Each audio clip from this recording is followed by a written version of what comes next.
Hello everybody, so this is Gavin and I'm the British Bookworm. So today I'm reviewing the last book that I've just read on global warming and climate change. So I haven't done a video for a while. I'm working a full-time job and I'm not reading that much. I'm trying to read as much as possible but not as much as I should be doing. So the book I'm reading today triggers a lot of feelings like the previous ones I've talked about with in regards to climate change and the propaganda that's going extremely viral for the last 20-30 years with the likes of Extinction Rebellion and Stop Oil and people chucking tomato soup at paintings, and these kind of people who've been brought up on the propaganda that's running riot out in the world today through the mainstream media and corporations that are pushing an agenda for whatever reasons that they have. So the book I'm reviewing today is called Inconvenient Facts by Gregory Wrightstone.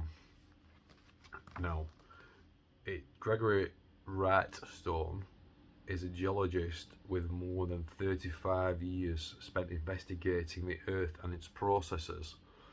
He received his undergraduate degree from Waynesburg University and his master's in geology from West Virginia University. He is a strong proponent of the scientific process and often refers back to the tenet of English law. I can't pronounce it, but additur altero pars, or let both sides be fairly heard. Now, I bought 3 books at the moment on the opposite argument to this one, which I'll quickly show you, which is pro-man-made climate change CO2 hysteria. So I'm reading that because I want to weigh up both sides of the argument, even though I've been looking into climate change, man-made global warming and all the rhetoric for over 20 years, because I've always been interested in protecting the planet, protecting the earth, environmentalism. So what do I think of this book? It's a fantastic book. I always say that, don't I? But it's a really good book, because it goes into some of the main arguments that the climate change alarmists purport to be the truth. And I'm going to read you quite a few of them to make a point.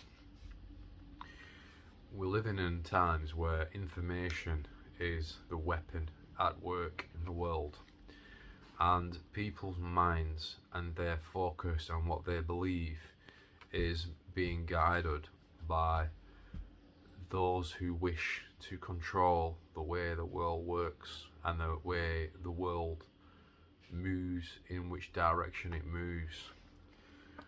And climate change is one of those tools that they're using.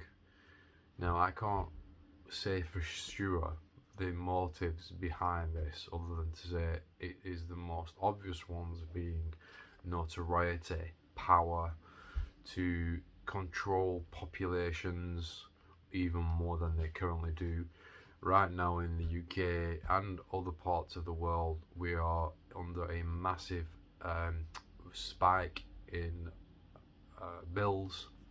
And one of the things that I find hilarious, even on YouTube, I'm not seeing anything about it hardly, but I don't think I've seen 2 videos covering it over the last few years. But one of the reasons why energy prices is rising astronomically is because of the green carbon tax that energy companies are paying per watt of energy they're providing customers.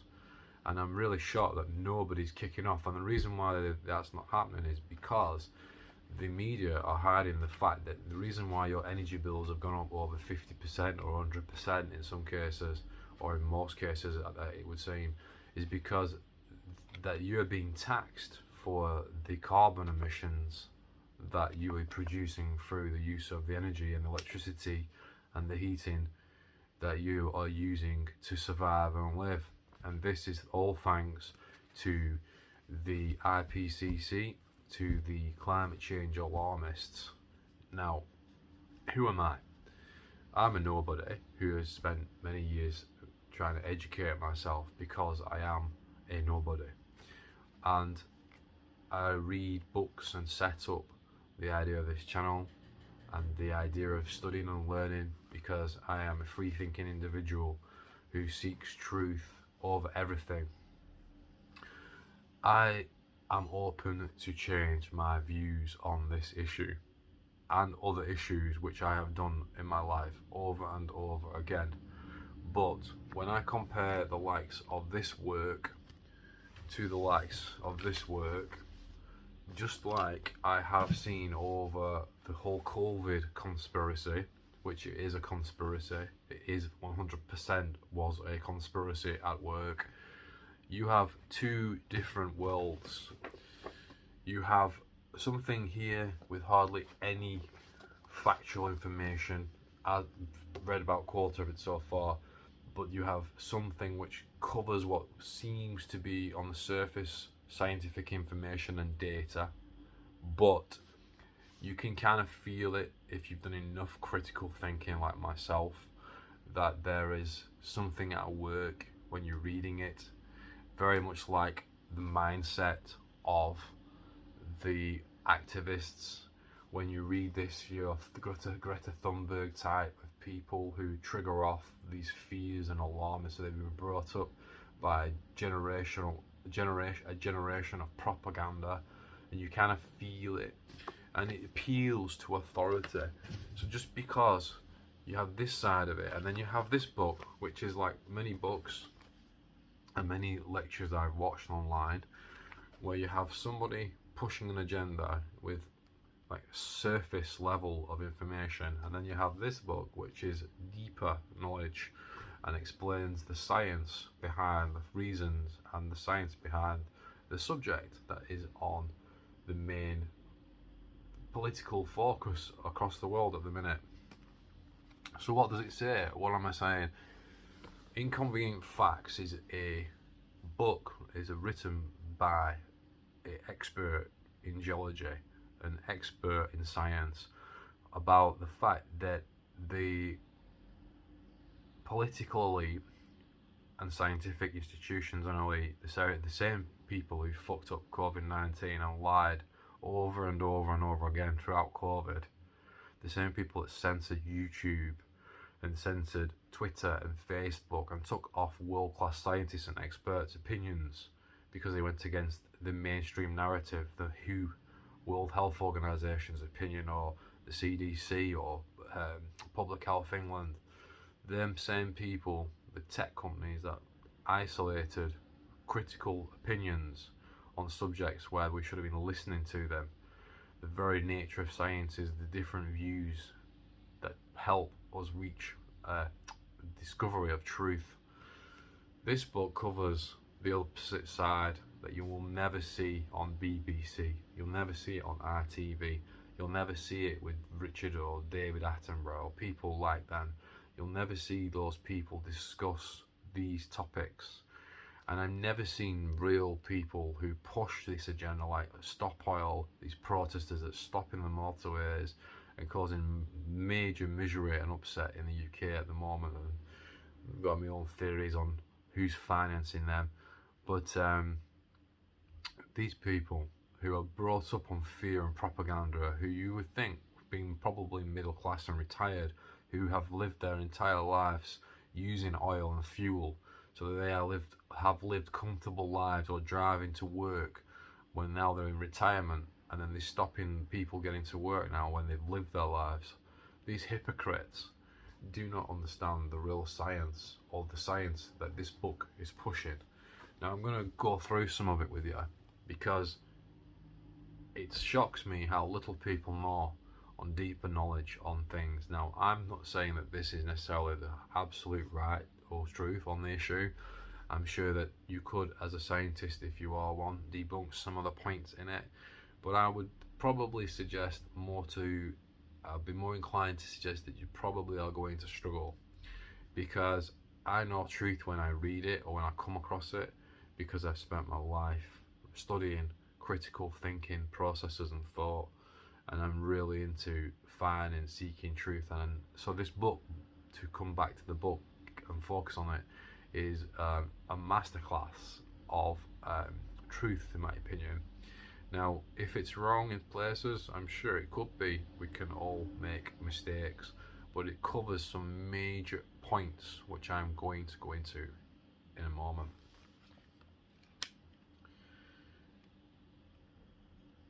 Point 1. We are told 97, which was 97%, but if you Google it, it's now 99.5% of scientists believe that we are creating a apocalypse of the world, and that we're all going to die. This book goes into how that 97% is a complete and utter sham, a fallacy of absolute gigantic proportions. How they basically, if you look into the data according to this book, if you look into the 97% consensus of science, which is now mysteriously now 99.5% on Google, God bless Google for being so free thinking. If you actually look into how they came to that conclusion of the 97% scientific consensus, which, by the way, as he states, is not science. Consensus is not science. But if you look into that, and you look into it as a critical thinking person, as someone fact-checked, another scientist fact-checked that 97% and found that it was actually 0.6%, I think, or 0.3%, 0.6% of scientists believe man-made climate change is going to send us off the precipice of doom. And he explains that in this book. So that's one of the points I want to make. Another point is, did you know, as I mentioned in another book review, which goes into all the alarmistic nonsense, which you just can feel it, it's preying on your nerves, on your gut instinct. I'm still not quite sure what the overall reason and motivation behind it is, but I'm going to find another thing I want to read to you. Did you know that 30,000 world-class scientists signed a petition against man-made global warming, extinction or destruction? Did you know that? And 9,000 of them were PhDs. You'll have to forgive me, but I'm trying to find it. And it's this kind of thing that you will never see on the mainstream news. And it's insane. It's absolutely insane. This book is a fantastic book, and if you want to discover the truth on climate change and global warming, then this book is for you. Let me read this to you. We urge the United States government to reject the global warming agreement that was written in Kyoto, Japan in December 1997, and any other similar proposals. The proposed limits on greenhouse gases would harm the environment, hinder the advance of science and technology, and damage the health and welfare of mankind. There is no convincing scientific evidence that human release of carbon dioxide, methane and other greenhouse gases is causing, or will in the foreseeable future, cause catastrophic heating of the Earth's atmosphere and disruption of Earth's climate. Moreover, there is substantial scientific evidence that increases in atmospheric carbon dioxide produces many beneficial effects upon the natural plant and animal environments of the Earth. So 31,000 scientists who specialise in the fields of environment and weather signed this petition, and you'll have never ever heard of it. So let me explain that to you. Let's have a look. Yeah, 31,000 scientists, including 9,029 holding PhDs, disputing the notion of anthropogenic climate alarmism.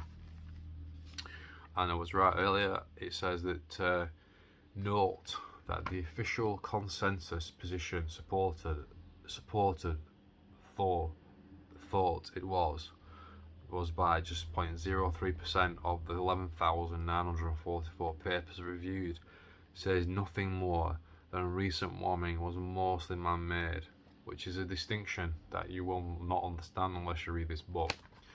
Now, it's really well put together because it goes into key points which I'm going to read and explains each point in detail. I'm going to go through these and see what you think. List of inconvenient facts. Carbon dioxide. Inconvenient fact 1. Carbon dioxide is not the primary greenhouse gas. Inconvenient fact 2. The warming effect of CO2 declines as its concentration increases. Inconvenient fact 3. First and foremost, CO2 is plant food. Inconvenient fact 4. In last 4 ice ages, the CO2 level was dangerously low. Inconvenient fact 5. 140 million year trend of dangerously decreasing CO2. Inconvenient fact 6. Our current geological period, Quaternary, has the lowest average CO2 levels in the history of the Earth. Inconvenient fact 7. More CO2 means more plant growth. Inconvenient fact 8. More CO2 helps to feed more people worldwide. Inconvenient fact 9. More CO2 means moisture soil, which is a huge factor in plant growth and reducing forest fires. Inconvenient fact 10. Recent inconvenient pause of 18 years in warming despite rise in CO2. Inconvenient fact 11. CO2 rose after the Second World War, but temperature fell. Really inconvenient fact 12. Modern warming began long before SUVs or coal-fired plants. Inconvenient fact 13. Melting glaciers and rising seas confirm warming predated increases of CO2. Inconvenient fact 14. Temperatures have changed for 800,000 years. It wasn't us. Inconvenient fact 15. Interglacials usually last 10,000 to 15,000 years. Ours is 11,000 years old. Inconvenient fact 16. Each of the 4 previous interglacial warming periods was significantly warmer than our current temperature. Inconvenient fact 17. The last interglacial 120,000 years ago was 8 centigrade warmer than today. The polar bear survived. Greenland didn't melt. Inconvenient fact 18. Temperatures changed during the past 10,000 years. It wasn't us. Inconvenient fact 19. Today's total warming and warming rate are similar to earlier periods. Inconvenient fact 20. It was warmer than today for 6,100 of the last 10,000 years. I'm going to say that to you again. It was warmer than today for 6,100 of the last 10,000 years. Inconvenient fact 21. Our current trend is neither unusual nor unprecedented. Inconvenient fact 22. Earth's orbit and tilt drive glacial interglacial changes. Inconvenient fact 23. We are living in one of the coldest periods in all of Earth's history. Inconvenient fact 24. Earth has not had a geological period this cold in 250 million years. I could go on because of 60, but I'm going to pause it and stop there. So my conclusion is, if you want to get some idea, or if you are someone who wishes to not be frightened as much, if you want to like stop oil people or Extinction Rebellion people, You're probably going to say, well, these people are bought out by the oil. This scientist is bought out by big oil or big farm or something like that. Or big corporations are paying for this man to buy and work and do this. Just buy the fucking book and read it, and genuinely look at the data and listen and read through the arguments of the book. The book gets a 4 out of 5. I wish it could expand a little bit more, but it's been written for thick people like myself to explain in detail some of the scientific principles more for a layman like myself. I know with certainty that, with almost certainty, I'll correct myself, with almost certainty that this book is more likely to be true than this. Alright. Based on many videos on online, YouTube, lectures by scientists, debates by scientists over many years, I have a reasonable understanding on the arguments of climate change. Personally, I think man has a lot to answer for in the way we behave on the planet, the way we treat nature, the way we treat our environment, and how we just chuck our shit away, how we disrespect nature on many levels, as well as each other. So I do believe that we need to be massively environmental. I also think we need to push to get, if it's true, the free energy that's out there that is being repressed, we need to expose it and get it produced and published and mainstream out there, so that we all have heating and can all provide for our families through free and cheap energy, if it is possible. I really do believe that. But the side effects of this are astronomical. I haven't even covered 1% of what this guy covers in this book, even though it's a thin book, and he explains in detail why a lot of what we have been told in the mainstream media about climate change is absolute nonsense. He covers the science of it. He shows many graphs, some by the mainstream scientists, and he discusses why they corrupt the figures, how they corrupt the figures, how they're manipulating the data, why they're manipulating the data. Doesn't go into enough or really touch, because it will be speculation, and he's a scientist, but he doesn't really cover too much about why they do it.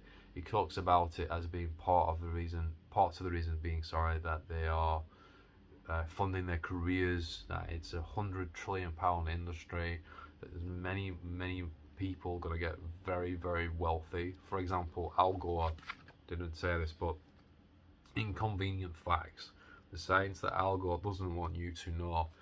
Al Gore was worth £20 million before he got onto this scam. After this scam, he was then at one point worth 200 million.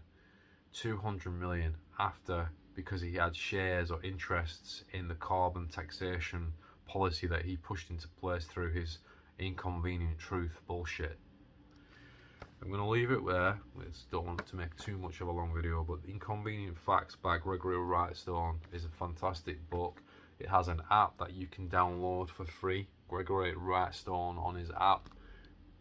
Inconvenient app on Play Store, on probably Apple iPhone and Android. You can download that and check out the key points that the book covers without too much detail, but it links onto some of his arguments through videos as well with a bit more data on it. So that's a really nice touch. It's very well written, small chapters, and really very succinct, and you know that when you're reading it, you're very much more likely to be reading the truth than the shit you're getting on the mainstream telly and by the science correspondents of the institutions and organisations that are gatekeepers to what's really going on. So I'm going to leave you at that. This is a British bookworm. Seek truth whatever you do. Stay true to yourself and try and seek the truth for yourself, because living in lies is not the correct way that we are destined to live our lives. Live in truth. See you later.